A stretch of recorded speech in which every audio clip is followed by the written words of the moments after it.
Hadoop Flume.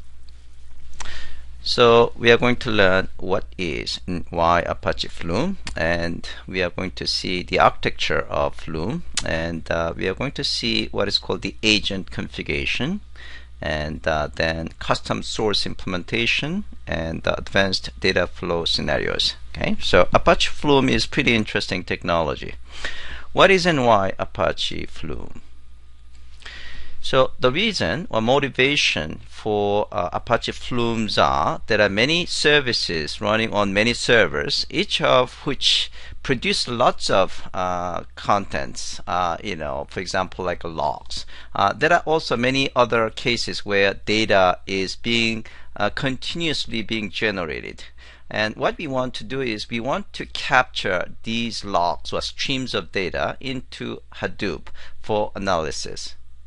Okay, so instead of us manually, importing, exporting data, we want to capture this stream of data in automatic fashion, and we need reliable and scalable and extensible and manageable solution to do this. And that's basically what Apache Flume is all about. It provides reliable and scalable and extensible and manageable solution to import, well actually I shouldn't use the term import, to get this stream of data such as logs into Hadoop. Okay, so what is Apache Flume? So Apache Flume is a distributed data collection service.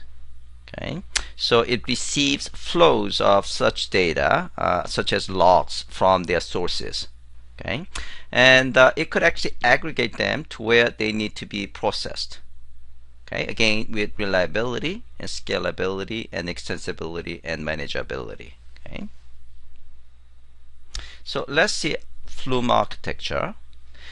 So the data flow model. So a Flume event, you can think of Flume event is a unit of data, okay, that contains some contents. Okay, and with optional set of attributes. Okay, so you can think of Flume event as data unit. Okay, unit of data coming from some external source. Okay, now important concept is Flume agent. So Flume agent is Java process that hosts components through events flow from external source to next destination. So Flume agent contains three components: source, channel, and sink.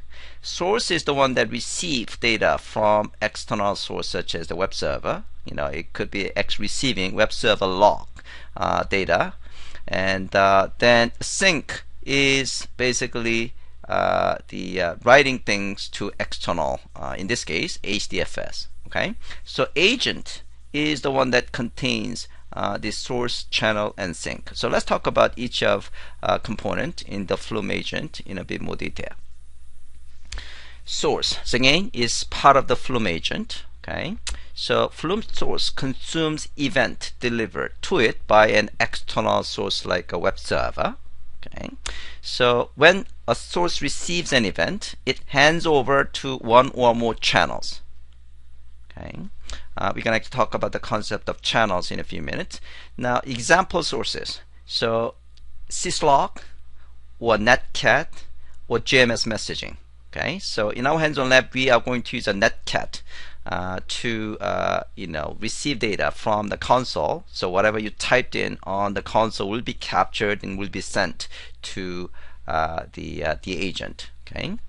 Auto-generating sources like exec. So when you are calling exec with some kind of command in our hands-on lab, we are going to use a tail command. So whatever that is actually being executed, if that generates some kind of data, that will be fed into the source.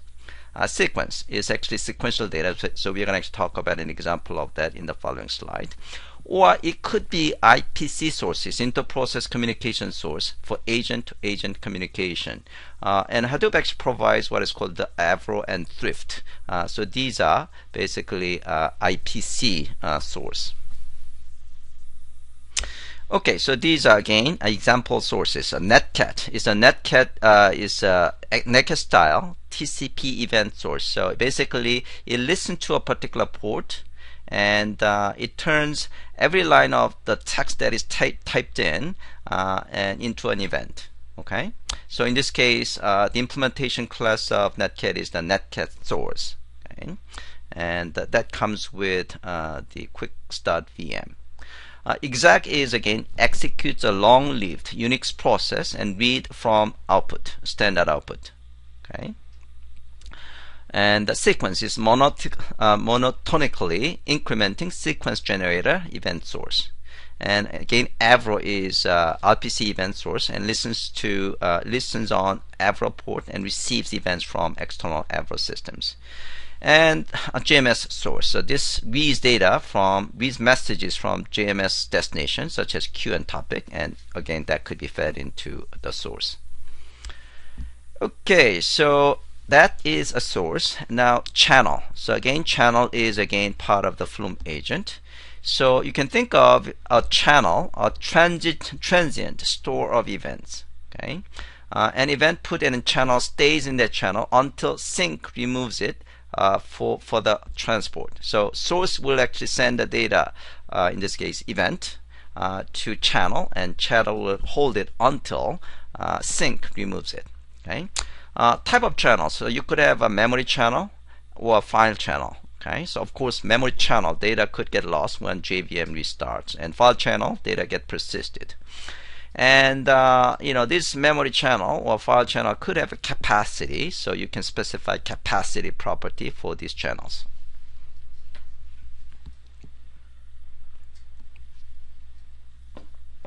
Okay, all right. Now a sync. Sync is again part of the Flume agent. So the role of sync is that it is going to remove events from a channel and then transmit them to the event's final destination, such as HDFS, things like that. A sync could be a final sync, final destination, or it could be IPC sync, meaning it will actually send the data to another agent. Okay, so terminal sync is a final destination. An example could be HDFS or HBase, and IPC sync is the used for agent-to-agent communication, and Avro and Thrift, those are examples. Okay. Okay, exercise 0. So we have to start the Flume agent as well, because Flume agent does not get started as a default. So let's take a look at the exercise 1 here. So here we are going to Flume is a stop, so you basically start. Okay, and once you start it, and then you can study the Flume agent configuration. So let me just I'm gonna just do the new window and Cloudflare Manager. So Flume is stopped here, right? So we are going to start.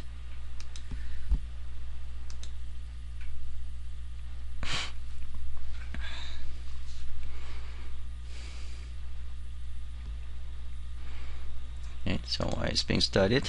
So we are going to take a look at the configuration, and the configuration we want to see. Yeah, so this is the agent configuration. This is important data we are going to see.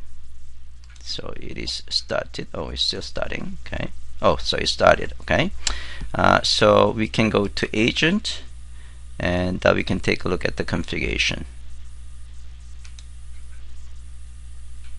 Okay. So here there is an agent pre-configured, and the name of the agent is tier 1. Okay, and this agent is configured with this configuration file. So these are pre-configured. Okay, and we can actually talk about these things in a bit more detail, but basically this agent will be able to actually listen in on this port number 9999, and whatever you are going to send the data will be captured. Okay, so we're going to actually do that as a first exercise. Okay, so just for now it's important to know that agent has this configuration. Okay, and log file. So if you take a look at the log file, so agent and the logs, a log file is configured as a var log flume -ng. Okay, we are going to actually, our first exercise, exercise 1, we are going to actually send data to this log file. So this is going to be final destination. Okay, this is the external log file that is receiving data from the sink. Okay, so just to remember, that is the directory of the log file. Okay, all right. So moving forward. Okay, so I'm going to give you guys 5 minutes to start the Flume agent. Less than 5 minutes should be good enough. Okay, let's talk about the Flume agent configuration. So we have seen the configuration information. If you go to agent here, this is the configuration file. Okay, so let's talk about this configuration file because this is pretty important. So the Flume agent starts with the configuration file. So it's going to read this configuration file and then it will start the agent with it. So configuration file is a text file in Java properties file format. So if you take a look at this guy, it is the Java properties file format. Okay, key value pair basically, right? Okay, and the configuration file includes properties of each source and sink and channel in an agent. So as we talked about, an agent is made of 3 things, right? Source, sink, and channel. Okay, so information about this source, sink, and channels are configured in the configuration file. Basically, this configuration file specifies the properties of this source and sink and channel. It also specifies how they are wired together. Okay, so basically source is going to be wired to channel, and sink. Okay, you can actually have a multiple configurations for multiple agents in a single configuration file, but in general, it's a good idea to have a single configuration file per agent. So in our case, we have a single agent anyway, and we have a configuration for a single agent called the tier 1. So in this configuration file, you will see the way that it defines which agent we are talking about is that every properties will actually start with a tier 1. Okay, that means these are all configuration information for tier 1 agent. Okay. All right. So configuring individual components. So individual component we are talking about in an agent is source, sink, and channel. Okay, so each component in the flow has a name, type, and set of properties that are specific to the type and instantiation of that component. Okay, so for example, memory channel might in fact have a capacity property specifying maximum queue size. HDFS sink needs to know the file system URI, the HDFS : / localhost and things like that, and the path to create files. Okay, the final destination directory or file, and frequency of file rotation. How frequently you want to rotate the size, rotate the contents. Okay, so every component, whether that is a source or sink or channel, basically the set of properties could be associated with it. Okay, wiring the pieces together, meaning how you are going to wire source to the channel and channel to the sink. Okay, so agent needs to know what individual components to load and how they are connected in order to constitute a flow. Okay, before it can actually create a flow, it needs to know all these individual components and how they are wired together. Okay, so this is done by listing the names of each of these sources, sinks, and channels in the agent, and then specifying the connecting channel for each sink and source. So we're going to actually see an example of this one in a bit more detail, and you'll have a much better understanding. Okay, yeah.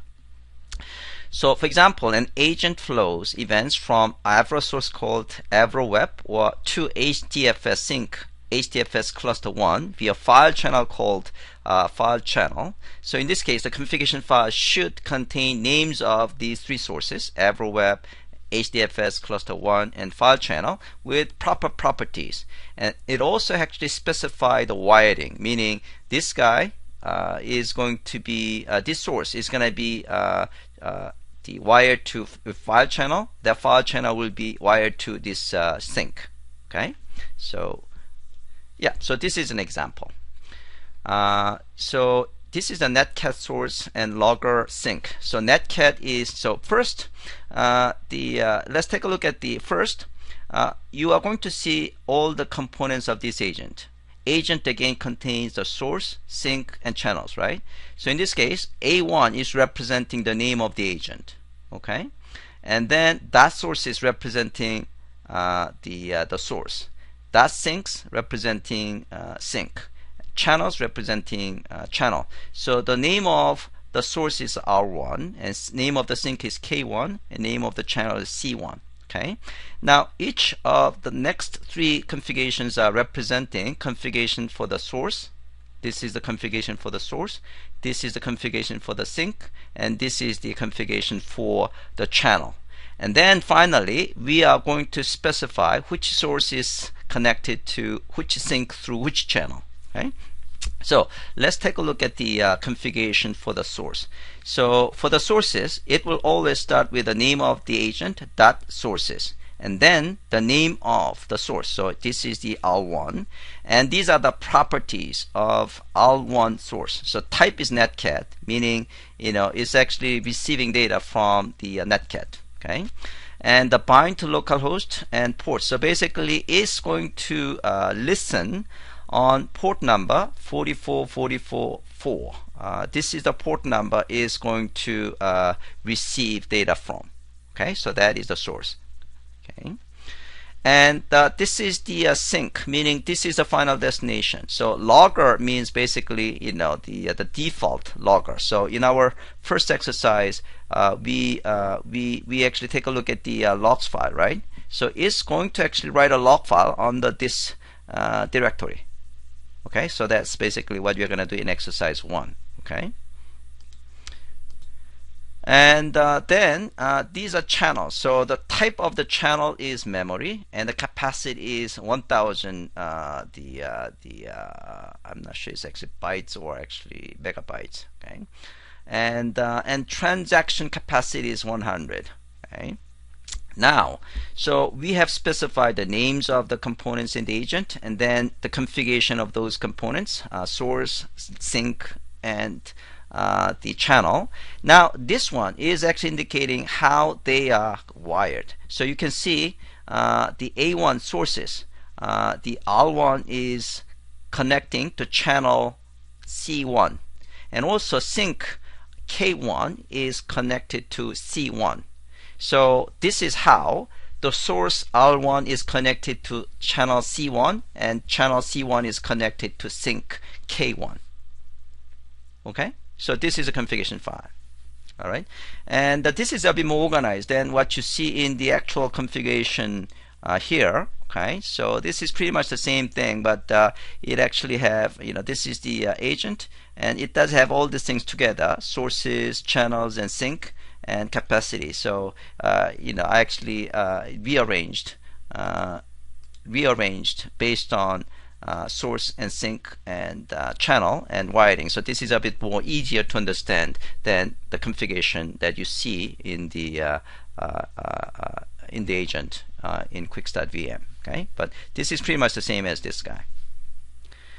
Okay, so this is another example.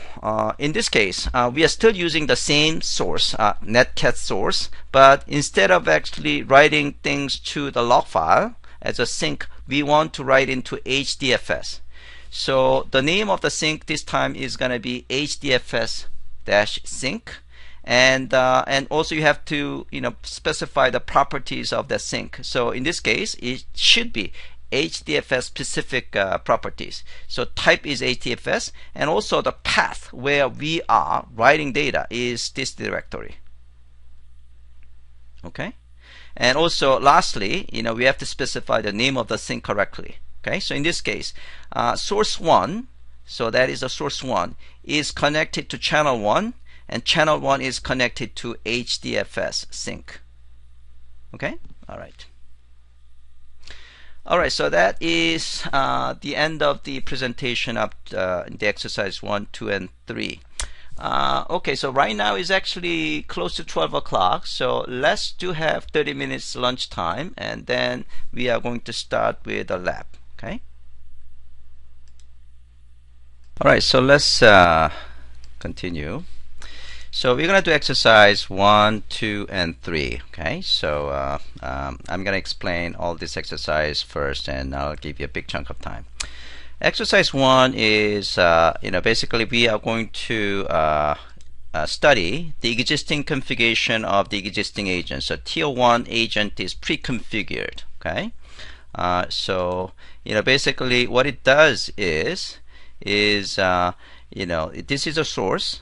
Okay, so it's going to use nestget, and it's it's listening to port 9999. So any data that is delivered to that port 9999 will be captured as data coming from that source. Okay, and the sync is logger. So what it means is that it's going to log into the file.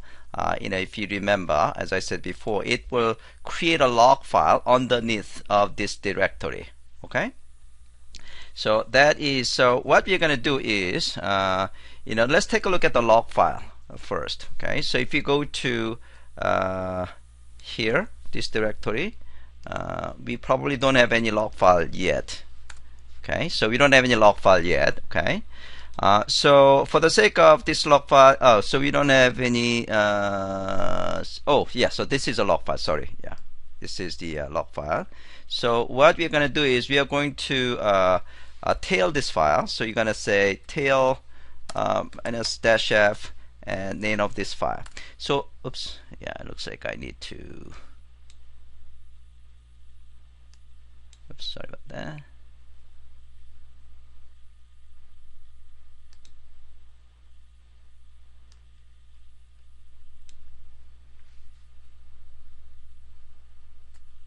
Okay, so tail, I should actually have the var log, right? Okay, that's the reason. Okay, so I say tail -f, and you should have a var log this directory and name of this file.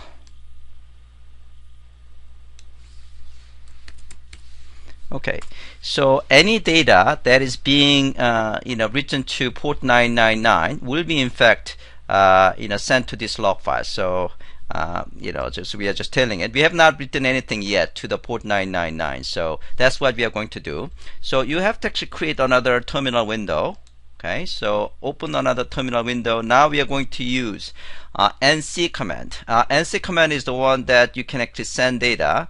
Nc is the one that actually runs netcat. Okay, and it's basically, once you do this, anything that you typed in will be sent to the port 999 in this case. So you say nc 127.0.01. So this is local host, and 9999. So what it means is that this is utility that you can run in order to send anything to the port 999. So I'm gonna say Happy New Year.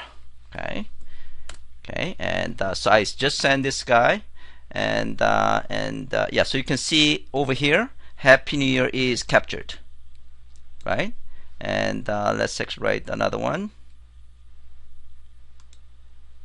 and hello from JPassion.com.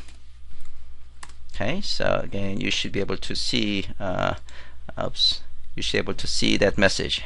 Yeah, hello from JPassion. Yeah, what happened to ION? Maybe I didn't. That's interesting. Yeah, so it looks like ION is missing. Interesting.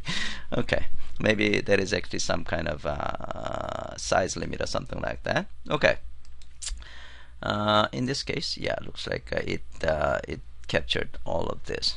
All right, so that's how it works. Okay. So in exercise 1, we are just using existing agent and existing configuration. Exercise 2 is now we are going to change the sync to HDFS rather than log file. We are going to change HDFS as a sync, and we're going to still use the same source. Okay, so we're going to still use the the nc command. Okay, so what we need to do is now we are going to change the configuration file. Okay, we are going to change the configuration file. So I'm going to copy this configuration, and we are going to replace. So I'm going to copy, and then I'm going to go to agent configuration, and here if you just click this one, you should be able to change. Okay, so I am going to change the whole configuration with my own configuration in which HDFS is being used as a sync. So I changed it. Now you should actually now actually save changes, and you might have to actually restart the agent. So I'm gonna restart. Okay, so restart. So agent is now using new configuration. Okay, all right, so now let's actually see. So yeah, we save the change, and then we update the config. Yeah, you can actually restart or update the configuration. Okay, so update configuration is you're asking the agent to use the new configuration, or you can actually restart. Okay, okay, so this is started. Oh, it's okay, so I can close. Okay, all right, so now what we are going to do is we're going to actually send the data. Okay, and we are going to see HDFS is being used as a sync. Okay, so in this case, you should be able to see the Flume. Okay, so if you see the configuration, the HDFS file is let me show you. Yeah, so this is the Flume data. Okay, so this is where we are going to create the file underneath in HDFS. Okay, so let's actually send some data. Yeah, so we don't need any log file anymore. Okay, so we are going to send data. Okay, so I'm going to say live your life with passion, and I love my Sonos. Go for let go Red Sox. Okay, so I sent a few messages, and now let's see whether HDFS is in fact captured. So I'm going to go to HDFS name node, and let's take a look at the file system. Now we should actually see the user Cloudra. Now we should actually see. Oh, wait a minute. Where is the Flume agent? We save the change, and now we are going to.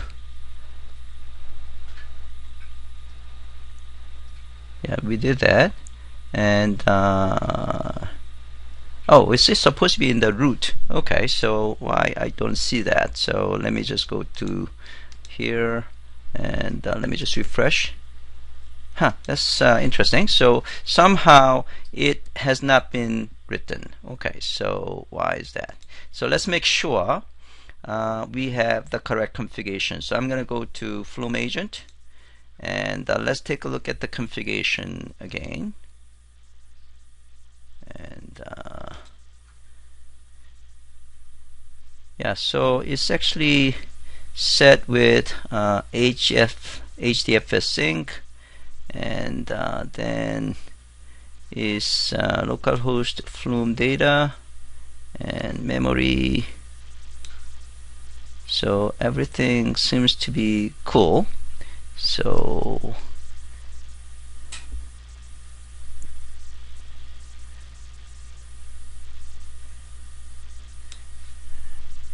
why didn't actually so I'm gonna just use the update configuration.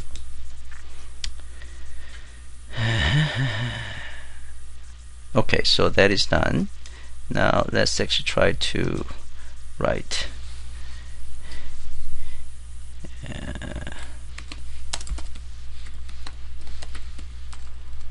go back to it. Alright, so let's see whether we are now actually seeing. I'm going to new tab and name node and go to file system. Still doesn't see that. Why is that?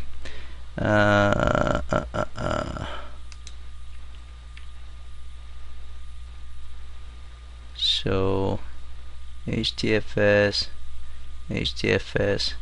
Now if we click, we should actually see these two files, and that should actually display this.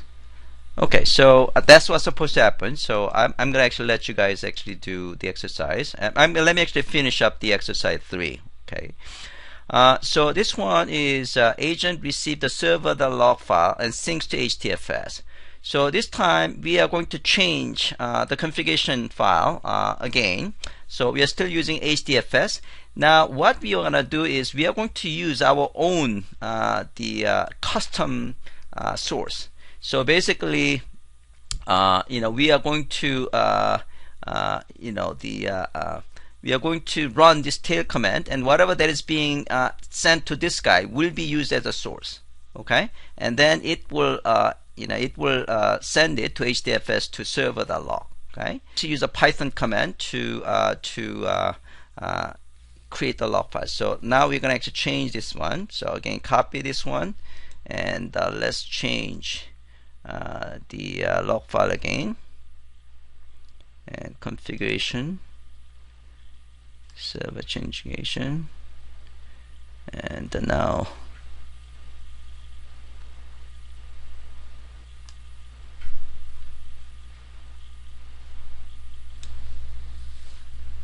okay, so we change. Okay, and let's action. Oops, you have to save the changes, and let's. Oh, wait a minute. Did it change? Oh, okay, it did. So we are going to. Yeah, we saved the change. Now we are going to update the configuration. Well, let's just restart. Either one should work fine.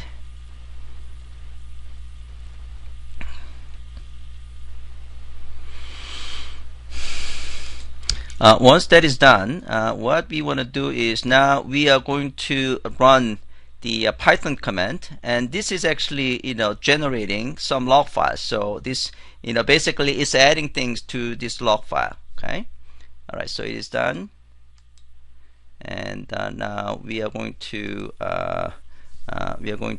go this Python sample Python directory. And then we are going to run this Python,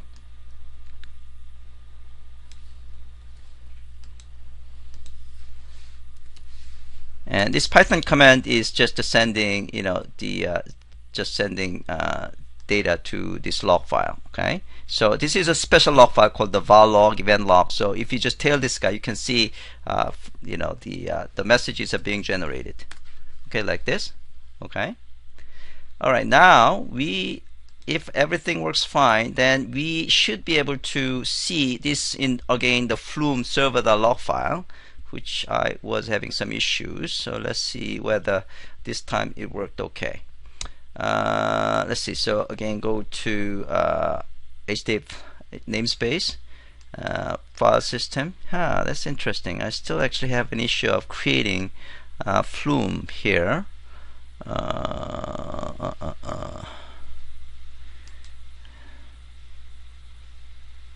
Alright, so I'm gonna let you guys actually try exercise 1, 2, and 3. You might have a better luck than me. Let me actually find out what's going on. Yeah, somehow.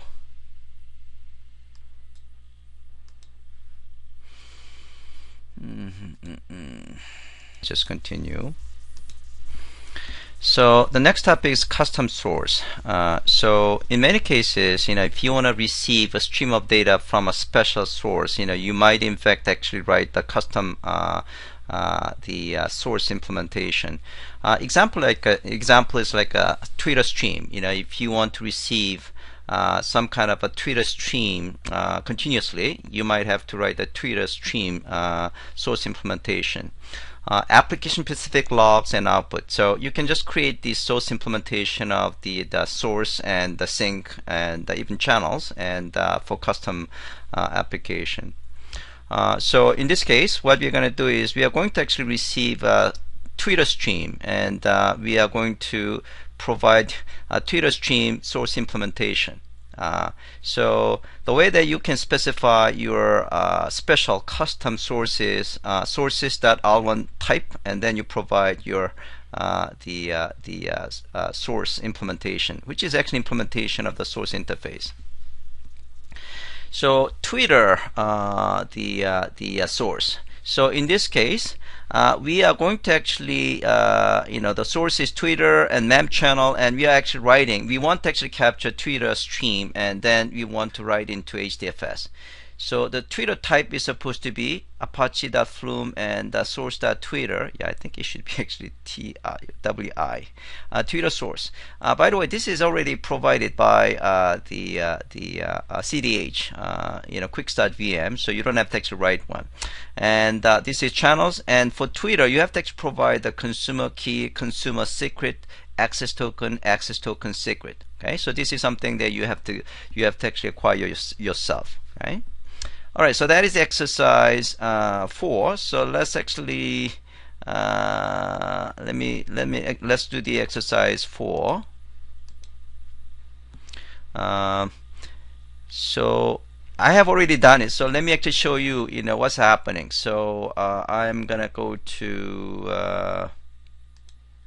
I'm gonna actually go to parent directory, and I'm going to go to the HDFS and file system and user Cloudera, and on the Flume now I have a tweets